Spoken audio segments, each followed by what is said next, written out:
ਸਤਿ ਸ੍ਰੀ ਅਕਾਲ। ਤੁਸੀਂ ਦੇਖ ਰਹੇ ਹੋ ਤਖਤ ਪੰਜਾਬ। ਮੈਂ ਤੁਹਾਡੇ ਨਾਲ ਸੁਖਿੰਦਰ ਸਿੰਘ, ਮੇਰੇ ਨਾਲ ਅੱਗੇ ਸਿਆਸੀ ਮਾਹਰ ਪ੍ਰੋਫੈਸਰ ਮਨਜੀਤ ਸਿੰਘ ਜੀ ਮੌਜੂਦ ਨੇ। ਹੁਣ ਤੱਕ ਦੀਆਂ ਵੱਡੀਆਂ ਖਬਰਾਂ ਤੇ ਵੱਡੇ ਮੁੱਦਿਆਂ ਉੱਤੇ ਚਰਚਾ ਕਰਾਂਗੇ। ਸਵਾਗਤ ਹੈ ਤੁਹਾਡਾ ਪ੍ਰੋਫੈਸਰ ਸਾਹਿਬ। ਬਹੁਤ ਬਹੁਤ ਧੰਨਵਾਦ ਸੁਖਿੰਦਰ ਜੀ। ਧੰਨਵਾਦ। ਮੁੱਖ ਮੰਤਰੀ ਭਗਵੰਤ ਮਾਨ ਨੇ ਆਪਣੀ ਸਰਕਾਰ ਦੀ ਪਹਿਲੀ ਕੈਬਨਿਟ ਦੀ ਮੀਟਿੰਗ ਜ਼ਿਲ੍ਹਾ ਲੁਧਿਆਣਾ ਦੇ ਵਿੱਚ ਕੀਤੀ ਹੈ ਤੇ ਉੱਥੇ ਬਹੁਤ ਵੱਡੇ ਵੱਡੇ ਦਾਅਵੇ ਕੀਤੇ ਗਏ, ਮਜ਼ਦੂਰਾਂ ਲਈ ਵੀ ਬਹੁਤ ਵੱਡੇ ਐਲਾਨ ਕੀਤੇ ਗਏ ਤੇ ਆਉਣ ਵਾਲੇ ਦਿਨਾਂ ਦੇ ਵਿੱਚ 1 ਮਈ ਨੂੰ ਜਿਹੜਾ ਮਜ਼ਦੂਰ ਦਿਹਾੜਾ ਮਨਾਉਣਾ ਉਹਦੀ ਸਰਕਾਰੀ ਛੁੱਟੀ ਦਾ ਵੀ ਐਲਾਨ ਕੀਤਾ ਗਿਆ। ਹਰ ਵਾਰ ਪ੍ਰੋਫੈਸਰ ਵੀ ਗੱਲ ਹੁੰਦੀ ਹੈ ਕਿ ਸਰਕਾਰਾਂ ਜਿਹੜੀਆਂ ਕਿਸਾਨਾਂ ਦੇ ਮਸਲਿਆਂ ਦੇ ਉੱਤੇ ਮਜ਼ਦੂਰ ਇਹ ਗੱਲ ਕਹਿੰਦੇ ਨੇ ਕਿ ਮਜ਼ਦੂਰਾਂ ਦੀ ਗੱਲ ਨਹੀਂ ਸੁਣਦੀਆਂ ਉਸ ਤਰੀਕੇ ਦੇ ਨਾਲ, ਪਰ ਇਹ ਸਰਕਾਰ ਨੇ ਉਹ ਪਹਿਲ ਕੀਤੀ ਹੈ, ਸਰਕਾਰ ਦਾਅਵੇ ਕਰ ਰਹੀ ਆ। ਫਿਰ ਉਹਨਾਂ ਨੇ ਇਹ ਵੀ ਗੱਲ ਕਹੀ ਹੈ ਕਿ ਆਉਣ ਵਾਲੇ ਸਮੇਂ ਦੇ ਵਿੱਚ ਇਹ ਜਿਹੜੀਆਂ ਮੀਟਿੰਗਾਂ ਨੇ ਕੈਬਨਿਟ ਦੀਆਂ, ਇਹ ਹੋਰ ਵੀ ਜ਼ਿਲ੍ਹਿਆਂ ਦੇ ਵਿੱਚ ਕੀਤੀਆਂ ਜਾਣਗੀਆਂ। ਲੋਕਾਂ ਦੇ ਵਿੱਚ ਜਾ ਕੇ ਲੋਕਾਂ ਦੀ ਗੱਲ ਸੁਣੀ ਜਾਏਗੀ, ਲੋਕਾਂ ਦੇ ਮੁੱਦੇ ਹੱਲ ਕੀਤੇ ਜਾਣਗੇ। ਫਿਰ ਜਿਹੜੀ ਜਲੰਧਰ ਵਾਲੀ ਉਪ ਚੋਣ ਹੈ ਉਹਦੇ ਵਿੱਚ ਚਰਚੇ ਨਾਲੋਂ ਨਾਲ ਚੱਲ ਰਹੇ ਨੇ ਕਿ ਜਿਵੇਂ ਮੁੱਖ ਮੰਤਰੀ ਸਾਹਿਬ ਨੇ ਬੀਤੇ ਦਿਨ ਇਹ ਗੱਲ ਕੀਤੀ ਕਿ ਤੁਸੀਂ ਤੇ ਅੱਛੇ ਦਿਨਾਂ ਦੀ ਆਸ ਤੁਹਾਨੂੰ ਜਿਹੜੀ ਹੈ ਉਹ ਉੱਤੋਂ ਬੀਜੇਪੀ ਨੇ, ਮੋਦੀ ਸਾਹਿਬ ਨੇ ਬੜੀ ਦਿੱਤੀ ਸੀ, ਪਰ ਉਹ ਤਾਂ ਆਏ ਨਹੀਂ। ਕਹਿੰਦੇ ਅਸੀਂ ਸੱਚੇ ਦਿਨ ਲੈ ਕੇ ਆਵਾਂਗੇ ਤੇ ਤੁਸੀਂ ਸੱਚੇ ਦਿਨਾਂ ਦੀ ਉਡੀਕ ਕਰੋ। ਹਾਂਜੀ ਸੁਖਵਿੰਦਰ ਜੀ, ਉਹ ਮੈਂ ਵੀ ਸੁਣ ਰਿਹਾ ਸੀ, ਉਹ ਇੱਕ ਰੋਡ ਸ਼ੋਅ ਦੇ ਵਿੱਚ ਇਹ ਗੱਲਾਂ ਕਰ ਰਹੇ ਸੀ ਲੋਕਾਂ ਦੇ ਵਿੱਚ, ਕਿਉਂਕਿ ਇਸ ਵੇਲੇ ਜਿਹੜੀ ਜਲੰਧਰ ਵਾਲੀ ਬਾਈ ਇਲੈਕਸ਼ਨ ਹੈ, ਜਿਮਨੀ ਚੋਣ ਆ, ਉਹ ਦੋ ਧਿਰਾਂ ਲਈ ਬਹੁਤ ਜ਼ਿਆਦਾ ਅਣਖ ਦਾ ਸਵਾਲ ਬਣਿਆ ਹੋਇਆ। ਉਹ ਕੱਲਾ ਅਣਖ ਦਾ ਨਹੀਂ ਹੈ, ਉਹਦੇ ਵਿੱਚ ਰਾਜਨੀਤਿਕ ਕਸਾਰਾ ਲੱਗ ਸਕਦਾ, ਜਿਹੜਾ ਵੀ ਉੱਥੇ ਪਿੱਛੇ ਰਹਿ ਜਾਊਗਾ ਉਸ ਨੂੰ। ਤਿੰਨ ਧਿਰਾਂ ਤੇ ਕਾਫੀ ਆਮਣੇ ਸਾਹਮਣੇ ਹੈਗੀਆਂ। ਦੋ ਦੇਖੋ, ਜਿਹੜੀਆਂ ਦੋ ਧਿਰਾਂ ਆ ਉਹ ਤੇ ਕਦੀ ਅੱਗੇ ਕਦੀ ਪਿੱਛੇ ਹੈ। ਇਸ ਵੇਲੇ ਜੋ ਮੈਨੂੰ ਲੇਟੈਸਟ ਸਮਝ ਪੈ ਰਹੀ ਹੈ ਕਿ ਆਮ ਆਦਮੀ ਪਾਰਟੀ ਪੂਰਾ ਜਿਹਨੂੰ ਜੋ ਜ਼ੋਰ ਲਾ ਕੇ ਮੈਦਾਨ 'ਚ ਉਤਰੀ ਹੋਈ ਹੈ। ਤੁਸੀਂ ਦੇਖਿਆ ਕਿ ਜਦੋਂ ਸੋਗ ਦਾ ਮਾਹੌਲ ਵੀ ਸੀਗਾ, ਪ੍ਰਕਾਸ਼ ਸਿੰਘ ਬਾਦਲ ਹੁਣੀ ਚਲੇ ਗਏ ਸਾਡੇ ਤੋਂ, ਉੱਥੇ ਕ੍ਰਿਮੀਸ਼ਨ ਵੀ ਅਜੇ ਹੋਈ ਨਹੀਂ ਸੀ, ਤੇ ਉਦੋਂ ਵੀ ਰੋਡ ਸ਼ੋਅ ਫਲੋਰ ਜਾਂ ਹੋਰ ਕਈ ਜਗ੍ਹਾ ਤੇ ਚੱਲ ਰਹੇ ਸੀ। ਇਸ ਕਿਸਮ ਦਾ ਸੁਣਨ 'ਚ ਉਹਨਾਂ ਦੇ ਕੁਝ ਪ੍ਰਵਕਤਾ ਅਕਾਲੀ ਦਲ ਦੇ ਅੱਜ ਕਹਿ ਰਹੇ ਸੀ ਕਿ ਸਾਨੂੰ ਇਸ ਗੱਲ ਦਾ ਚੰਗਾ ਨਹੀਂ ਲੱਗਾ, ਬਹੁਤ ਬੁਰਾ ਲੱਗਾ ਕਿ ਜਦੋਂ ਸਾਰੇ ਦੇਸ਼ ਦੇ ਵਿੱਚ ਝੰਡੇ ਦਾ, ਨੈਸ਼ਨਲ ਫਲੈਗ ਦਾ ਹਾਫ ਮਾਸਟ ਕਰਕੇ ਸੋਗ ਮਨਾਇਆ ਜਾ ਰਿਹਾ, ਤਾਂ ਪੰਜਾਬ ਦੇ ਵਿੱਚ ਵੀ ਜੇ ਅਸੀਂ ਆਪਣੀ ਕੰਪੇਨ 1-2 ਦਿਨ ਧੀਮੀ ਕਰ ਦਿੰਦੇ ਜਾਂ ਉਸਨੂੰ ਪੂਰਾ ਰੋਡ ਸ਼ੋਅ ਦੇ ਰੂਪ 'ਚ ਨਾ ਕਰਦੇ, ਉਂਝ ਮੀਟਿੰਗਾਂ ਕਰ ਲੈਂਦੇ, ਤਾਂ ਸ਼ਾਇਦ ਇੱਕ ਚੰਗੀ ਗੱਲ ਹੁੰਦੀ। ਖੈਰ, ਇਹ ਤੇ ਹਰ ਰਾਜਨੀਤਿਕ ਪਾਰਟੀ ਨੇ ਆਪਣਾ ਸਮਾਂਬੱਧ ਫਿਕਸਡ ਟਾਈਮ ਹੈ, ਉਹਦੇ ਵਿੱਚ ਕਿਵੇਂ ਕੰਪੇਨ ਕਰਨੀ ਹੈ, ਕਿਵੇਂ ਪ੍ਰੋਪੇਗੈਂਡਾ ਕਰਨਾ, ਕਿਵੇਂ ਲੋਕਾਂ ਦਾ ਭਰੋਸਾ ਜਿੱਤਣਾ, ਇਹ ਤੇ ਆਪੋ ਆਪਣੇ ਤੌਰ ਤਰੀਕੇ ਹੈਗੇ ਆ। ਮੀਟਿੰਗ ਹੋਈ ਹੈ, ਕੈਬਨਿਟ ਮੀਟਿੰਗ ਹੋਈ ਆ, ਉਦੋਂ ਬਾਅਦ ਸ਼ਾਇਦ ਹੁਣ ਹੋਰ ਕੈਬਨਿਟ ਮੀਟਿੰਗ ਚੋਣਾਂ ਤੋਂ ਪਹਿਲਾਂ ਤੇ ਨਾ ਹੋਵੇ, ਕਿਉਂਕਿ ਇਹ ਰਿਜ਼ਰਵ ਹਲਕਾ ਆ। ਇਸ ਲਈ ਜਿਹੜਾ ਐਗਰੀਕਲਚਰ ਮਜ਼ਦੂਰ ਹੈਗੇ ਆ, ਉਹਨਾਂ ਨੂੰ ਸੰਬੋਧਿਤ ਹੋਣਾ ਬਹੁਤ ਜ਼ਰੂਰੀ ਸੀਗਾ। ਇਸ ਲਈ ਇਸ ਕੈਬਨਿਟ ਦੇ ਵਿੱਚ ਉਹਨਾਂ ਨੇ ਜਿਹੜਾ ਇਹ ਫੈਸਲਾ ਕੀਤਾ ਕਿ ਜਦੋਂ ਕੋਈ ਫਸਲ ਮਾਰ ਹੁੰਦੀ ਹੈ ਤੇ ਸਾਰਾ ਮੁਆਵਜ਼ਾ ਕਿਸਾਨ ਲੈ ਜਾਂਦੇ ਆ, ਜਿਨ੍ਹਾਂ ਨੇ ਪੇਂਡੂ ਮਜ਼ਦੂਰਾਂ ਨੇ ਉੱਥੇ ਕੰਮ ਕਰਨਾ ਹੁੰਦਾ, ਜਾਂ ਜਿਨ੍ਹਾਂ ਦੇ 4 ਦਾਣੇ ਜਾਂ ਤੂੜੀ ਜਾਂ ਹੋਰ ਕੁਛ ਰਾਹਤ ਮਿਲਣੀ ਹੁੰਦੀ ਹੈ, ਉਹਨਾਂ ਬਾਰੇ ਕੋਈ ਗੱਲ ਨਹੀਂ ਕਰਦਾ ਜਿਹੜੇ ਕਿਸਾਨਾਂ ਦੀ ਖੇਤੀ ਤੇ ਨਿਰਭਰ ਆ। ਇਹ ਗੱਲ ਚੰਗੀ ਹੋਈ ਹੈ ਸੁਖਵਿੰਦਰ, ਕਿ ਇਹ ਤੇ ਬੜਾ ਸਮਝਦਾਰੀ ਦਾ ਫੈਸਲਾ, ਭਾਵੇਂ ਉਹ ਰਾਜਨੀਤਿਕ ਤੌਰ ਤੇ ਪ੍ਰੇਰਿਤ ਹੋਵੇ, ਭਾਵੇਂ ਵੋਟਾਂ ਤੋਂ ਪ੍ਰੇਰਿਤ ਹੋਵੇ, ਪਰ ਜੇ ਇਹ ਲਾਗੂ ਗਾਂ ਲਈ, ਅੱਗੇ ਲਈ ਪੱਕੇ ਤੌਰ ਤੇ ਹੁੰਦਾ ਤਾਂ ਇਹ ਇੱਕ ਬਹੁਤ ਚੰਗੀ ਰਵਾਇਤ ਆ। ਹੋਰਨਾਂ ਸਰਕਾਰਾਂ ਨੂੰ ਵੀ ਸਗੋਂ ਇਹ ਮੁਆਵਜ਼ਾ 10% ਨਹੀਂ ਵਧਾਉਣਾ ਚਾਹੀਦਾ, ਕਿਉਂਕਿ ਆਖਿਰਕਾਰ ਮੂੰਹ ਤੇ ਉਹਨਾਂ ਨੂੰ ਵੀ ਲੱਗਾ ਆ, ਉਹਨਾਂ ਦੇ ਬੱਚੇ ਵੀ ਹੈ, ਉਹਨਾਂ ਦਾ ਵੀ ਰੋਜ਼ਮਰਾ ਦੇ ਜੀਵਨ ਦੇ ਵਿੱਚ ਕਈ ਕਿਸਮ ਦੇ ਖਰਚੇ ਹੈਗੇ। ਤਾਂ ਇਹ 10% ਕਦੋਂ ਮਿਲਦਾ, ਕਿਸ ਤਰ੍ਹਾਂ ਮਿਲਦਾ, ਕਿਸ ਰੂਪ 'ਚ ਮਿਲਦਾ, ਕਿਸਾਨਾਂ ਨੂੰ ਪੂਰਾ ਮੁਆਵਜ਼ਾ ਕਦੋਂ ਮਿਲਦਾ, ਮਿਲ ਗਿਆ। ਹਾਲ ਦੀ ਘੜੀ ਇਹ ਖਬਰ ਆਈ ਹੈ ਕਿ 90 ਕਰੋੜ ਰੁਪਈਆ ਜਿਹੜਾ ਦਾਣੇ ਦੀ ਰੰਗ ਖਰਾਬ ਹੋਇਆ, ਜਾਂ ਜਿਹੜੇ ਫਸਲ ਦਾ, ਕਣਕ ਦਾ ਮੀਂਹ ਪੈਣ ਕਰਕੇ ਜਿਹੜਾ ਨੁਕਸਾਨ ਹੋਇਆ, ਉਸ ਦਾ ਸਰਕਾਰ ਹੁਣ ਤੱਕ ਭਰਪਾਈ ਕਰ ਚੁੱਕੀ ਹੈ। ਜਾਣੀ ਜਿਹੜਾ ਕੱਟ ਲੱਗਾ ਸੀ ਸੈਂਟਰ ਵੱਲੋਂ, ਉਸ ਦਾ ਇਹ ਕਹਿ ਰਹੇ ਆ ਸਟੇਟ ਜਿਹੜੀ ਸਾਡੀ ਗਵਰਨਮੈਂਟ ਆ ਉਹ ਕਲੇਮ ਕਰ ਰਹੀ ਆ ਕਿ ਅਸੀਂ ਤਕਰੀਬਨ ਇੰਨਾ ਪੈਸਾ ਉਹ ਭਰਪਾਈ ਕਿਸਾਨਾਂ ਦੇ ਖਾਤਿਆਂ ਦੇ ਵਿੱਚ ਕਰ ਚੁੱਕੇ ਆ। ਇਹ ਵੀ ਇੱਕ ਹਰਿਆਣੇ ਨੇ ਵੀ ਕੀਤਾ, ਪੰਜਾਬ ਨੇ ਵੀ ਕੀਤਾ। ਦੋਹਾਂ ਸੂਬਿਆਂ ਦੀ ਸਰਕਾਰਾਂ ਵੱਲੋਂ ਇਹ ਇੱਕ ਹਿੰਮਤ ਦਿਖਾਉਣੀ ਕਿ ਜੇ ਕੇਂਦਰ ਸਾਨੂੰ ਸਾਡੇ ਕਿਸਾਨਾਂ ਨੂੰ ਦਬਾਉਣਾ ਚਾਹੁੰਦਾ ਤੇ ਅਸੀਂ ਉਹਨਾਂ ਦੇ ਨਾਲ ਖੜੇ ਹਾਂ। ਇਹ ਇੱਕ ਚੰਗੀ ਪਹਿਲ ਕਦਮੀ ਹੈਗੀ ਆ। ਬਾਕੀ ਹੋਰ ਤੇ ਆ ਟੋਲ ਪਲਾਜ਼ੇ ਆ, ਅਸੀਂ ਉਹਨੂੰ ਚੱਕ ਦਿਆਂਗੇ, ਉਹਨੂੰ ਠੋਕ ਦਿਆਂਗੇ, ਕਰਪਸ਼ਨ ਨਹੀਂ ਰਹਿਣ ਦੇਣੀ, ਅਸੀਂ ਸੱਚਾ ਰਾਜ ਲੈ ਕੇ ਆਵਾਂਗੇ, ਸੱਚਾ ਸੌਦਾ ਹੋਊਗਾ ਸਾਡੇ, ਝੂਠਾ ਸੌਦਾ ਨਹੀਂ ਹੋਊ ਸਾਡੀ ਦੁਕਾਨ ਤੇ। ਇਸ ਕਿਸਮ ਦੇ ਇਹ ਕਲੇਮ ਹੁੰਦੇ ਆ। ਤੁਸੀਂ ਧਰਾਤਲ ਤੇ ਦੇਖਣਾ ਹੁੰਦਾ ਕਿ ਅਸਲ ਮਾਨਿਆਂ ਦੇ ਵਿੱਚ ਇਹਨਾਂ ਦੀ ਡਿਲੀਵਰੀ ਕੀ ਹੈ। ਕਿਉਂ ਮੈਂ ਇਹ ਕਹਿਣਾ ਆ? ਕਿਉਂਕਿ ਇਹੋ ਜਿਹੇ ਵਾਅਦੇ ਅਸੀਂ ਸਾਰੀਆਂ ਪਾਰਟੀਆਂ ਦੇ ਬਾਰ-ਬਾਰ ਸੁਣਦੇ ਆ ਤੇ ਬਾਰ-ਬਾਰ ਧੋਖਾ ਖਾਂਦੇ ਆ। ਇਹ ਪਾਰਟੀ ਵੀ ਜਿਹੜੀ ਚੋਣਾਂ ਤੋਂ ਬਾਅਦ ਕੀ ਇਸੇ ਤਰੀਕੇ ਦੇ ਨਾਲ ਸੁਹਿਰਦ ਹੋ ਕੇ ਲੋਕਾਂ ਨੂੰ ਪੇਸ਼ ਆਉਣਗੇ, ਲੋਕਾਂ ਦੇ ਵਿੱਚ ਜਾਣਗੇ, ਲੋਕਾਂ ਦੀ ਗੱਲ ਸੁਣਨਗੇ, ਤਾਂ ਹੀ ਅਸੀਂ ਉਸ ਗੱਲਾਂ ਦਾ ਭਰੋਸਾ ਕਰ ਸਕਾਂਗੇ। ਜੇ ਸਿਰਫ ਟੀਕਾ ਜਾਂ ਮਾਹੌਲ ਜਾਂ ਪਰਸੈਪਸ਼ਨ ਸਿਰਫ 10 ਮਈ ਤੱਕ ਬਣਾਉਣੀ ਹੈ ਤੇ 13 ਮਈ ਦੇ ਰਿਜ਼ਲਟ ਤੋਂ ਬਾਅਦ ਤੂੰ ਕੌਣ ਤੇ ਮੈਂ ਕੌਣ, ਮੇਰੇ ਕੋਲ ਸਿਕਿਉਰਿਟੀ ਆ, ਤੁਸੀਂ ਬਾਹਰ ਬੈਠੋ ਜਾਂ ਘਰੇ ਰਹੋ, ਜੇ ਉਹ ਗੱਲ ਹੋਣੀ ਆ ਤੇ ਉਹ ਵੀ ਲੋਕ ਆਪਣੇ ਰੋਜ਼ਮਰਾ ਜੀਵਨ 'ਚ ਦੇਖਣਗੇ। ਕਿਸੇ ਗੱਲਾਂ ਦੇ ਕਹਿਣ ਨਾਲ ਤੇ ਵੱਡੇ ਵੱਡੇ ਸਰਟੀਫਿਕੇਟ ਦੇਣ ਦੇ ਨਾਲ ਗੱਲ ਨਹੀਂ ਬਣਦੀ। ਸੜਕਾਂ ਟੁੱਟ ਰਹੀਆਂ, ਉਹ ਕਹਿ ਰਹੇ ਆ ਅਸੀਂ ਉਹ ਵੀ ਠੀਕ ਕਰਾਂਗੇ, ਟੋਲ ਪਲਾਜ਼ੇ ਹਟਾ ਦਾਂਗੇ। ਹੁਣ ਇਹ ਗੱਲਾਂ ਵੀ ਅਜੇ ਇੱਕ ਪੋਲਿਟਿਕਸ ਦੇ ਵਿੱਚ ਉਲਝੀਆਂ ਹੋਈਆਂ, ਕਿਉਂਕਿ ਜੇ ਕੋਈ ਟੋਲ ਲੈਂਦਾ ਸੀ ਉਹ ਸੜਕ ਨੂੰ ਰਿਪੇਅਰ ਵੀ ਕਰਦਾ ਸੀ, ਟੋਲ ਪਲਾਜ਼ਾ ਚੁੱਕਿਆ ਗਿਆ, ਹੁਣ ਕੀ ਰਿਪੇਅਰ ਸਰਕਾਰ ਕਰੂਗੀ, ਆਪਣੇ ਖਰਚੇ ਚੋਂ ਕਰੂਗੀ। ਇਹ ਗੱਲਾਂ ਗਾਂ ਆਉਣ ਵਾਲੇ ਸਮੇਂ 'ਚ ਦੇਖਣ ਨੂੰ ਮਿਲਣਗੀਆਂ। ਹਾਲ ਦੀ ਘੜੀ ਤੇ ਆ ਕਿ ਸਾਰੇ ਵਾਹ ਵਾਹੀ ਦਾ ਦੌਰ ਹੈਗਾ, ਕਿਉਂਕਿ ਜਲੰਧਰ ਦੀ ਜਿਹੜੀ ਚੋਣ ਆ, ਜਿਵੇਂ ਅਸੀਂ ਬਹੁਤ ਵਾਰੀ ਪਹਿਲਾਂ ਵੀ ਕਹਿ ਚੁੱਕੇ ਹਾਂ, ਉਹ ਕਾਂਗਰਸ ਲਈ ਵੀ ਬਹੁਤ ਵੱਡੀ ਚੁਣੌਤੀ ਹੈ, ਕਿਉਂਕਿ ਪੁਰਾਣਾ ਲੰਬੇ ਸਮੇਂ ਤੋਂ ਉਹਨਾਂ ਦਾ ਉੱਥੇ ਗਾੜਿਆ। ਤੇ ਦੂਜੇ ਪਾਸੇ ਆਮ ਆਦਮੀ ਪਾਰਟੀ ਤਰਲੋ ਮੱਛੀ ਹੋਈ ਆ, ਉਹ ਇਸ ਕਰਕੇ ਕਿ ਜੇ ਦੁਬਾਰਾ ਸਰਕਾਰ ਹੁੰਦਿਆਂ ਹੋਇਆਂ 92 MLA ਵਾਲੀ ਸਰਕਾਰ ਹੁੰਦਿਆਂ ਹੋਇਆਂ ਇੱਥੇ ਹਾਰ ਜਾਂਦੇ ਆ ਤਾਂ ਫਿਰ ਕਾਫੀ ਉਹਨਾਂ ਦੀ ਕਮਜ਼ੋਰੀ, ਜਿਹੜੀ ਅੰਦਰੂਨੀ ਕਮਜ਼ੋਰੀ ਆ, ਜਾਂ ਉਹ ਲੋਕਾਂ ਦੇ ਸਾਹਮਣੇ ਆ ਜੂਗੀ। ਤੇ ਜੋ ਉਹ ਕਲੇਮ ਕਰ ਰਹੇ ਆ ਜਾਂ ਲੋਕਾਂ ਦੇ ਸਾਹਮਣੇ ਪੇਸ਼ ਕਰ ਰਹੇ ਆ, ਉਹਦੀ ਅਸਲੀਅਤ ਉਹਦੇ ਉਲਟ ਲੋਕਾਂ ਦੇ ਵਿੱਚ ਇੱਕ ਸੁਨੇਹਾ ਚਲੇ ਜਾਊਗਾ। ਇਸ ਗੱਲ ਤੋਂ ਉਹ ਪੂਰਾ ਐਨ ਤਨ ਮਨ ਧਨ ਦੇ ਨਾਲ ਪੂਰਾ ਕੈਡਰ ਲੱਗਾ। ਪਰ ਮੈਂ ਉਂਝ ਗੱਲ ਓਵਰਆਲ ਇੱਕ ਵਾਰੀ ਮੈਂ ਦੱਸ ਦਿਆਂ, ਅੱਜ ਫਿਰ ਬਹਿਸਾਂ ਚੱਲ ਰਹੀਆਂ ਸੀ ਟੀਵੀਆਂ ਤੇ ਵੀ, ਹੋਰ ਜਗ੍ਹਾ ਤੇ ਵੀ।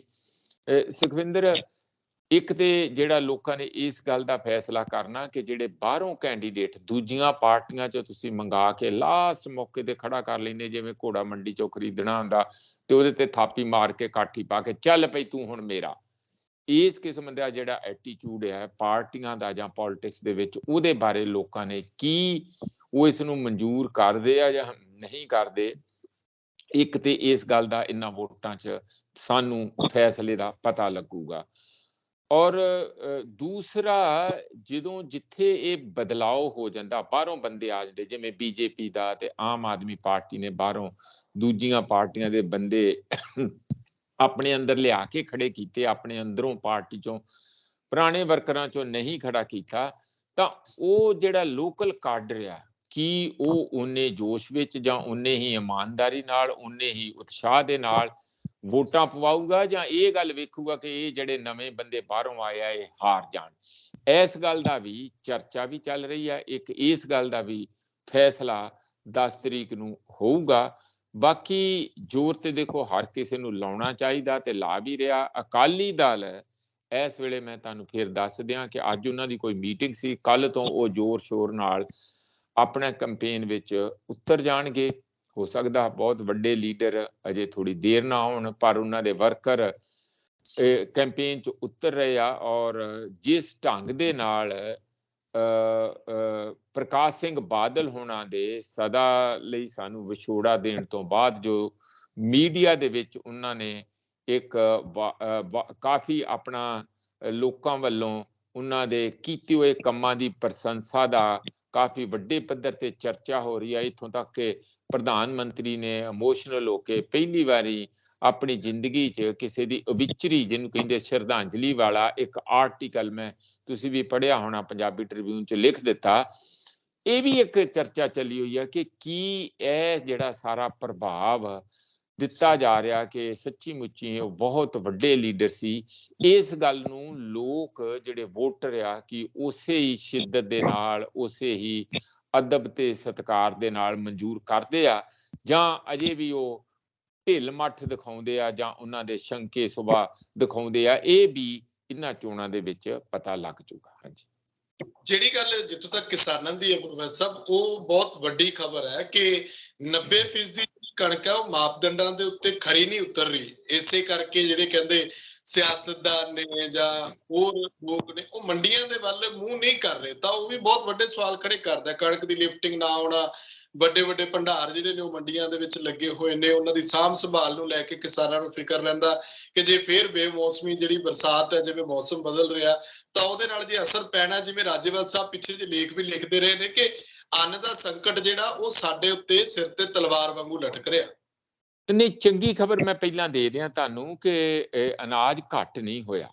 ਇੰਨਾ ਕੁਝ ਸਾਨੂੰ ਸ਼ੰਕੇ ਦੇ ਬਾਵਜੂਦ ਥੋੜੀ ਖਰਾਬੀ ਹੋ ਸਕਦੀ ਹੈ ਕਿ ਉਹਦਾ ਰੰਗ ਬਦਲ ਗਿਆ ਜਾਂ ਥੋੜਾ, ਕਿਉਂਕਿ ਮੀਂਹ ਪਊਗਾ ਤੇ ਕੁਦਰਤੀ ਆ ਅਨਾਜ ਦੇ ਵਿੱਚ ਥੋੜਾ ਬਹੁਤ ਉਹਦੀ ਜਿਹੜੀ ਅਸਲ 'ਚ ਕੁਆਲਿਟੀ ਆ ਉਹ ਹੋ ਸਕਦਾ ਥੋੜੀ ਖਰਾਬ ਹੋ ਗਈ ਹੋਵੇ। ਜਿਵੇਂ ਕਿ ਤੁਸੀਂ ਕਹਿ ਰਹੇ ਕਿ 90% ਦਾਣੇ ਪ੍ਰਭਾਵਿਤ ਹੋਏ ਆ ਮਾੜੇ ਮੌਸਮ ਤੋਂ, ਪਰ ਉਂਝ ਝਾੜ ਜਿਹੜਾ ਆ ਉਹ ਠੀਕ ਠਾਕ ਨਿਕਲ ਰਿਹਾ। ਉਹ ਹਰਿਆਣੇ ਦੀਆਂ ਵੀ ਖਬਰਾਂ ਆ, ਪੰਜਾਬ ਦੀਆਂ ਵੀ ਖਬਰਾਂ।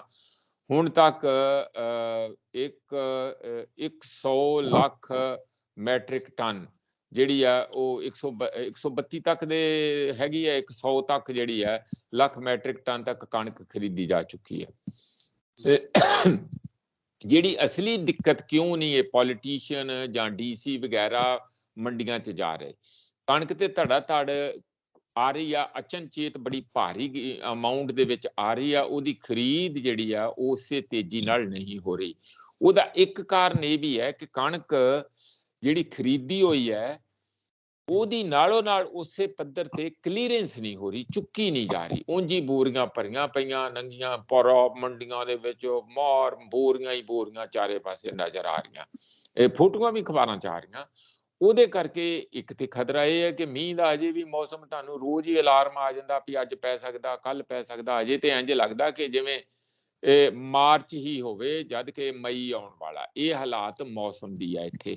ਤੇ ਜਦੋਂ ਇਹੋ ਜਿਹਾ ਮੌਸਮ ਖਤਰਨਾਕ ਮੌਸਮ ਆ ਤਾਂ ਪਹਿਲਾਂ ਹੀ ਜਿਹੜਾ ਅਨਾਜ ਬੜੀ ਮੁਸ਼ਕਲ ਨਾਲ ਮੰਡੀਆਂ ਤੱਕ ਖੇਤਾਂ ਚੋਂ ਪਹੁੰਚਾਇਆ, ਜੇ ਹੁਣ ਉਹ ਨਹੀਂ ਸਾਂਭਿਆ ਜਾਂਦਾ ਤੇ ਖੇਤ ਮੰਡੀ 'ਚ ਆਇਆ ਹੋਇਆ ਕਣਕ ਕਿਸੇ ਦੀ ਖਰਾਬ ਹੋ ਜਾਂਦੀ ਹੈ ਤੇ ਗੁੱਸੇ ਦੀ ਤੁਸੀਂ ਅੰਦਾਜ਼ਾ ਲਾ ਸਕਦੇ ਆ।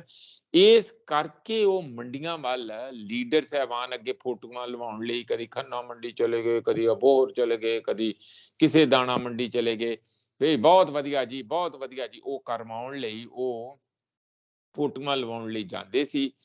ਕਿਸੇ ਇੱਕ ਮੰਡੀ 'ਚ ਡੀਸੀ ਗਿਆ ਸੀਗਾ, ਉੱਥੇ ਕਿਸਾਨਾਂ ਨੇ ਘਿਰਾਓ ਕਰ ਲਿਆ। ਉਹ ਡੀਸੀਆਂ ਨੇ ਜਾਂ ਜਿਹੜੇ ਵੀ ਬੰਦਿਆਂ ਨੂੰ ਕਣਕ ਖਰੀਦਣ ਦੀ ਜ਼ਿੰਮੇਵਾਰੀ ਦਿੱਤੀ ਆ ਉਹਨਾਂ ਨੇ ਵੀ ਆਪਣਾ ਕਿਨਾਰਾ ਕਰ ਲਿਆ ਮੰਡੀਆਂ ਤੋਂ।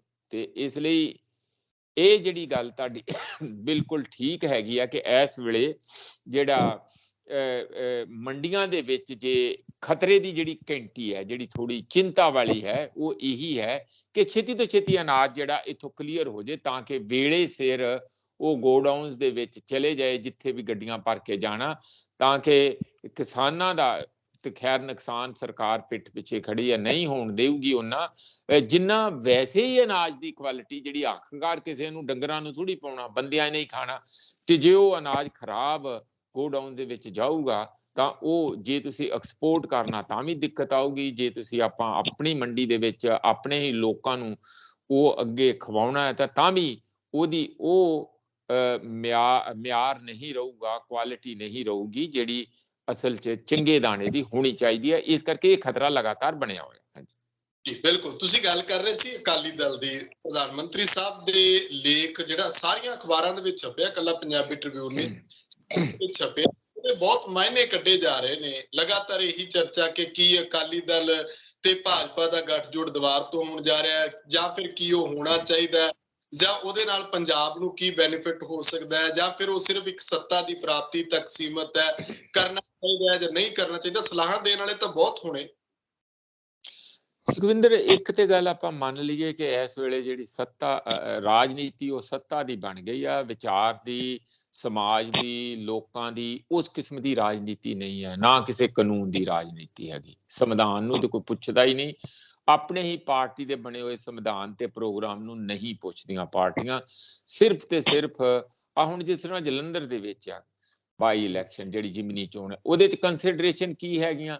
ਕੰਸੀਡਰੇਸ਼ਨ ਇਹ ਥੋੜੀਆਂ ਆ ਕਿ ਅਸੀਂ ਕੋਈ ਵਧੀਆ ਤੋਂ ਵਧੀਆ ਬੰਦਾ ਚੁਣ ਕੇ ਜਾਂ ਕੋਈ ਵੀ ਇਨਸਾਨ ਨੂੰ ਚੁਣ ਕੇ ਦਿੱਲੀ ਭੇਜਣਾ। ਇਹ ਨਹੀਂ ਹੈ। ਕਿਹੜਾ ਜਿੱਤ ਸਕਦਾ?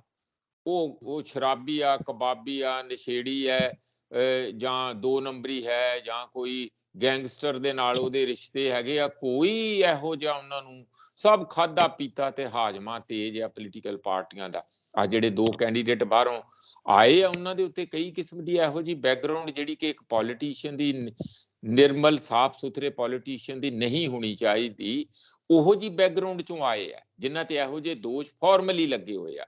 ਤਾਂ ਫਿਰ ਕੋਈ ਪਰਵਾਹ ਕਰਦਾ ਇਹਨਾਂ ਗੱਲਾਂ ਦੀ? ਕੰਪੇਨ ਚੱਲ ਰਹੀ ਆ, ਧੜਾ ਧੜਾ ਆਪੋ ਆਪਣੀਆਂ ਗੱਲਾਂ ਚੱਲ ਰਹੀਆਂ। ਇਸ ਕਰਕੇ ਅਕਾਲੀ ਦਲ ਦਾ ਤੇ ਬੀਜੇਪੀ ਦਾ ਦੁਬਾਰਾ ਗੰਢ ਤੁੱਪ ਹੁੰਦਾ ਕਿ ਨਹੀਂ ਹੁੰਦਾ, ਇਸ ਨੂੰ ਮੈਂ ਦੋਹੀਂ ਪਾਸਿਓਂ ਲੈਣਾ ਕਿ ਜੇ ਤੇ ਕਰਦੇ ਆ ਤੇ ਉਹ ਹੋਊਗਾ ਪਿਓਰਲੀ ਸੱਤਾ ਦੀ ਖਾਤਰ। ਇਹਦੋਂ ਇਲਾਵਾ ਹੋਰ ਜਿਹੜੀ ਤੁਸੀਂ ਸਾਡਾ ਪੰਜਾਬੀ ਬੋਲੀ, ਪੰਜਾਬੀਅਤ, ਪੰਜਾਬ ਜਾਂ ਸਿੱਖੀ ਜਾਂ ਇਥੋਂ ਦੇ ਸੰਸਕਾਰ, ਇਹਦੇ ਨਾਲ ਕੋਈ ਉਹਦਾ ਲੈਣ ਦੇਣ ਨਹੀਂ ਹੋਊਗਾ। ਜਿਹੜੇ ਕਿ ਕਲੇਮ ਹਮੇਸ਼ਾ ਅਕਾਲੀ ਦਲ ਨੇ ਬੜੇ ਲੰਬੇ ਸਮੇਂ ਤੋਂ ਕੀਤੇ ਕਿ ਪੰਜਾਬੀ ਸੂਬਾ ਅਸੀਂ ਬਣਾਇਆ, ਪੰਜਾਬੀ ਨੂੰ ਉਤਸ਼ਾਹਿਤ ਅਸੀਂ ਕੀਤਾ, ਅਸੀਂ ਪੂਰੇ ਪੰਜਾਬ ਦੀ ਪਾਰਟੀਆਂ, ਅਸੀਂ ਪੰਜਾਬੀਅਤ ਦੀ ਨੁਮਾਇੰਦਗੀ ਕਰਦੀ ਪਾਰਟੀਆਂ, ਖਾਸ ਕਰਕੇ ਜਿਹੜੀ ਮਿਡ 90s ਦੇ ਵਿੱਚ ਮੋਗੇ ਦੇ ਵਿੱਚ ਇਹਨਾਂ ਦੀ ਕਾਨਫਰੰਸ ਹੋਈ ਸੀ, ਜਦੋਂ ਕਿਹਾ ਸੀ ਇਹ ਹੁਣ ਇਕੱਲੀ ਸਿੱਖ ਪਾਰਟੀ ਨਹੀਂ, ਇਹ ਪੰਜਾਬੀਆਂ ਦੀ ਪਾਰਟੀ ਹੈ। ਤੇ ਇੱਕ ਚੰਗੀ ਗੱਲ ਆ ਕਿ ਇੰਜ ਹੋਣੀ ਵੀ ਚਾਹੀਦੀ ਹੈ ਕਿ ਸਿੱਖੀ ਦੇ ਵਿੱਚ ਕੋਈ ਇਸ ਤਰੀਕੇ ਨਾਲ ਮਾਪਦੰਡ ਕਮਿਊਨਲ ਤੇ ਹੈ ਨਹੀਂ ਹੈ। ਪਰ ਜੇ ਹੁਣ ਇੱਕ ਵਾਰੀ ਤੋੜ ਵਿਛੋੜਾ ਕਰਕੇ ਪ੍ਰਧਾਨ ਮੰਤਰੀ ਦੀ ਵਿਜ਼ਿਟ ਨੂੰ ਉਧਰ ਨੂੰ ਜੋੜ ਕੇ ਦੇਖਿਆ ਜਾਂਦਾ, ਤੇ ਜੇ ਸੱਚੀ ਮੁੱਚੀ ਉਹੋ ਜਿਹਾ ਦਾਣਾ ਕੋਈ ਅਕਾਲੀ ਦਲ ਚੁਗਣ ਦੀ ਕੋਸ਼ਿਸ਼ ਕਰਦੇ ਆ, ਜੇ ਕੋਈ ਬੀਜੇਪੀ ਵੱਲੋਂ ਪਾਉਣ ਦੀ ਕੋਸ਼ਿਸ਼ ਹੈਗੀ ਆ, ਹਾਲਾਂਕਿ ਹਾਲ ਦੀ ਘੜੀ ਕੋਈ ਸੋਲਿਡ ਇਨਫੋਰਮੇਸ਼ਨ ਨਹੀਂ ਹੈ, ਸਿਰਫ ਕਿਆਸ ਰਾਈਆਂ, ਮੀਡੀਆ ਦੀਆਂ ਚੁਸਕੀਆਂ, ਇੱਧਰ ਉੱਧਰ ਸਮਝੇ, ਉਹ ਇੱਕ ਗੱਲਬਾਤ ਨੂੰ ਤਿੱਖਾ ਕਰਨਾ, ਗੱਲਬਾਤ ਦੇ ਸਵਾਦ ਲੈਣੇ, ਉਹੋ ਜਿਹੀਆਂ ਗੱਲਾਂ ਚੱਲ ਰਹੀਆਂ, ਚੁੰਝ ਚਰਚਾ ਹੈਗੀ ਆ, ਧਰਾਤਲ ਤੇ ਕੋਈ ਸੋਲਿਡ ਗੱਲ ਨਜ਼ਰ ਨਹੀਂ ਆ ਰਹੀ। ਪਰ ਮੇਰਾ ਕਮੈਂਟ ਇੱਥੇ ਤੇ ਇਹੀ ਹੈ ਕਿ ਜੇ ਦੁਬਾਰਾ ਕਰਦੇ ਆ ਤੇ ਅਕਾਲੀ ਦਲ ਨੂੰ ਕੋਈ ਬਹੁਤਾ ਫਾਇਦਾ, ਸੱਤਾ 'ਚ ਤੇ ਬੇਸ਼ੱਕ ਆ ਜਾਣਾ, ਪਰ ਅਕਾਲੀ ਦਲ ਜਿਵੇਂ ਪਹਿਲਾਂ ਸੰਕਟ 'ਚ ਆ, ਉਹ ਹੋਰ ਵੀ ਸੰਕਟ 'ਚ ਜਾਊਗਾ, ਕਿਉਂਕਿ ਉਹ ਆਪਣੀ ਜਿਹੜੀ ਅਸਲੀਅਤ ਆ ਉਸ ਦੇ ਨਾਲ ਸਮਝੌਤਾ ਕਰਕੇ ਔਰ ਬੀਜੇਪੀ ਦੇ ਨਾਲ ਨੰਬਰ 2 ਦਾ ਪਲੇਅਰ ਬਣ ਕੇ ਖੜਾ ਹੋਊਗਾ ਪੰਜਾਬ ਦੇ ਵਿੱਚ, ਜਿਹੜਾ ਕਿ ਬੜਾ ਘਾਤਕ ਹੋਊਗਾ ਪੰਜਾਬ ਲਈ ਵੀ ਤੇ ਅਕਾਲੀ ਦਲ ਦੀ ਪੋਲਿਟਿਕਸ ਲਈ। ਇੱਕ ਗੱਲ ਬੜੀ ਸਾਫ਼ ਹੈਗੀ ਹੈ ਸੁਖਵਿੰਦਰ, ਕਿ ਜਦੋਂ ਪ੍ਰਧਾਨ ਮੰਤਰੀ ਆਏ ਹੈ ਉਹ ਅਕਾਲੀ ਦਲ ਕਰਕੇ ਨਹੀਂ ਆਏ, ਉਹ ਇੱਕ ਨਿੱਜੀ ਜਿਹੜੀ ਉਹਨਾਂ ਦਾ ਰਿਲੇਸ਼ਨ ਕਹਿ ਲੋ ਜਾਂ ਭਾਵਕ ਰਿਸ਼ਤਾ ਕਹਿ ਲੋ, ਜਿਹੜਾ ਕਿ ਹੁੰਦਾ ਆ ਕਈਆਂ ਬੰਦਿਆਂ ਦਾ ਕਈਆਂ ਨਾਲ ਹੁੰਦਾ, ਜ਼ਰੂਰੀ ਨਹੀਂ ਹੈ ਕਿ ਮਤਲਬ ਕਿਸੇ ਦਾ ਵੀ ਕਿਸੇ ਨਾਲ ਵੀ ਹੋ ਸਕਦਾ, ਉਹ ਬੰਦਿਆਂ ਨਾਲ ਵੀ ਹੋ ਸਕਦਾ, ਉਹ ਰੱਬ ਨਾਲ ਵੀ ਹੋ ਸਕਦਾ, ਕਿਸੇ ਵਸਤੂ ਨਾਲ ਵੀ ਹੋ ਸਕਦਾ। ਉਹਨਾਂ ਦਾ ਲੱਗਦਾ ਪ੍ਰਧਾਨ ਮੰਤਰੀ ਦਾ ਕਿ ਪ੍ਰਕਾਸ਼ ਸਿੰਘ ਬਾਦਲ ਹੁਣਾਂ ਨਾਲ ਇੱਕ ਇਮੋਸ਼ਨਲ ਕਾਰਡ ਹੈ, ਉਹ ਇਹਦੇ ਕਰਕੇ ਸਪੈਸੀਫਿਕਲੀ ਉੱਥੋਂ ਆਏ ਔਰ ਨਤਮਸਤਕ ਹੋਏ, ਜਾਂ ਜਿਸ ਤਰ੍ਹਾਂ ਵੀ ਉਹਨਾਂ ਨੇ ਜੋ ਸ਼ਰਧਾਂਜਲੀਆਂ ਦੇਣੀਆਂ ਸੀ ਉਹ ਦਿੱਤੀਆਂ, ਔਰ ਆਪਣਾ ਇੱਕ ਦੁੱਖ ਸ਼ੇਅਰ ਕਰਕੇ ਤੇ ਉਹ ਤੁਰੰਤ ਵਾਪਸ ਚਲੇ ਗਏ, ਔਰ ਜਾ ਕੇ ਇਹ ਆਰਟੀਕਲ ਵੀ ਆਪਾਂ ਸਾਰਿਆਂ ਨੇ ਦੇਖਿਆ ਜੋ ਲਿਖਿਆ। ਹੁਣ ਇਹ ਇੱਕ ਨਿੱਜੀ ਗੱਲ ਹੋ ਸਕਦੀ, ਆਪਾਂ ਨੂੰ ਇਹਦੇ ਤੋਂ ਵੱਡੇ ਇਹਦੋਂ ਇਲਾਵਾ ਕਿ ਹੁਣ ਇਹ ਪਾਰਟੀਆਂ ਜੁੜ ਰਹੀਆਂ ਜਾਂ ਪਾਰਟੀਆਂ ਦੇ ਵਿੱਚ ਇੰਜ ਹੋ ਗਿਆ, ਉਹ ਹੋ ਜਾ, ਇਲੈਕਸ਼ਨਾਂ ਦੇ ਵਿੱਚ ਕੀ ਹੋਊ, ਕਿੱਦਾਂ ਹੋਊ, ਇਹ ਅਜੇ ਸਾਨੂੰ ਮੇਰਾ ਖਿਆਲ ਹੈ ਕਿ ਬਹੁਤ ਵੱਡੇ ਅਸੀਂ ਕੋਈ ਉਹਦੇ ਚੋਂ ਕਨਕਲੂਜਨ ਜਾਂ ਨਤੀਜੇ ਨਹੀਂ ਹਾਲ ਦੀ ਘੜੀ ਕੱਢਣੇ ਚਾਹੀਦੇ। ਪਰ ਜਿਸ ਤਰੀਕੇ ਨਾਲ ਆਰਐਸਐਸ ਦੀ ਤੁਸੀਂ ਇੱਕ ਰਿਪੋਰਟ ਪੜ੍ਹੀ ਹੋਣੀ ਕਿ ਪੰਜਾਬ ਦੀ ਸਿਆਸੀ ਲੈਬੋਰਟਰੀ ਦੇ ਵਿੱਚ ਜਿਹੜਾ ਹਿੰਦੂਤਵਾ ਦਾ ਉਹਨਾਂ ਦਾ ਐਕਸਪੈਰੀਮੈਂਟ ਹੈ ਉਹ ਕੋਈ ਪੈਰ ਲਾਉਂਦਾ ਜਾਂ ਉਹ ਕੋਈ ਪਾਸ ਹੁੰਦਾ ਨਜ਼ਰ ਨਹੀਂ ਆਉਂਦਾ ਤੇ ਉਹਦੇ ਨਵੇਂ-ਨਵੇਂ ਤਰੀਕੇ ਕੱਢੇ ਜਾ ਰਹੇ ਨੇ। ਮੈਂ ਤੇ ਬੜਾ ਹੈਰਾਨ ਆ ਕਿ ਅੱਜ ਇੱਥੇ ਮੈਂ ਹੁਣੇ ਆ ਰਿਹਾ ਸੀ ਚੰਡੀਗੜ੍ਹ ਦੇ ਵਿੱਚ 5-6 ਬੰਦੇ ਸੀਗੇ, ਧੋਤੀਆਂ ਪਾਈਆਂ ਸੀਗੀਆਂ ਤੇ ਸਿਰ ਉਹਨਾਂ ਦੇ ਸ਼ੇਵਡ ਸੀਗੇ, ਬੋਤੀਆਂ ਸੀਗੀਆਂ ਤੇ ਕੁਛ ਮਤਲਬ ਜਿਸ ਤਰ੍ਹਾਂ ਧੋਤੀ ਤੇ ਜਿਸ ਤਰ੍ਹਾਂ ਪੰਡਿਤ ਵਾਲਾ ਦਿੱਖ ਸੀਗੀ, ਲਿਬਾਸ ਵੀ ਤੇ ਦਿੱਖ ਵੀ। ਔਰ ਉਹ ਕਿਤਾਬਾਂ ਕੁਝ ਗੀਤਾ ਜਾਂ ਪਤਾ ਨਹੀਂ ਕੀ ਕਾਰਾਂ ਰੋਕ ਰੋਕ ਕੇ ਸਾਰੀ ਸੜਕ ਰੋਕ ਰੋਕ ਕੇ ਉਹ ਵੰਡ ਰਹੇ ਸੀਗੇ।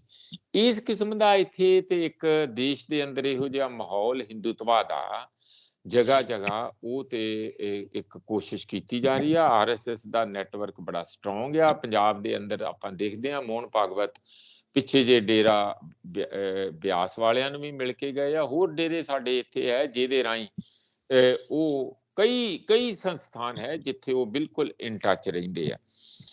ਇਸੇ ਕਰਕੇ ਜਿਹੜੀ ਮੈਂ ਪਹਿਲਾਂ ਗੱਲ ਕਹੀ ਆ ਉਹ ਹੋਰ ਵੀ ਜ਼ਰੂਰੀ ਤੇ ਮਹੱਤਵਪੂਰਨ ਹੋ ਜਾਂਦੀ ਹੈ ਕਿ ਜੇ ਸਿੱਖੀ ਬਚਾਉਣੀ ਆ, ਪੰਜਾਬੀਅਤ ਬਚਾਉਣੀ ਆ ਤਾਂ ਫਿਰ ਅਕਾਲੀ ਦਲ ਨੂੰ ਇੱਕ ਖੇਤਰੀ ਪਾਰਟੀ ਦੇ ਤੌਰ ਤੇ, ਆਜ਼ਾਦਾਨਾ ਖੇਤਰੀ ਪਾਰਟੀ ਦੇ ਤੌਰ ਤੇ ਮਜ਼ਬੂਤ ਹੋ ਕੇ ਲਗਾਤਾਰ ਅੱਗੇ ਆਉਣਾ ਪਊਗਾ।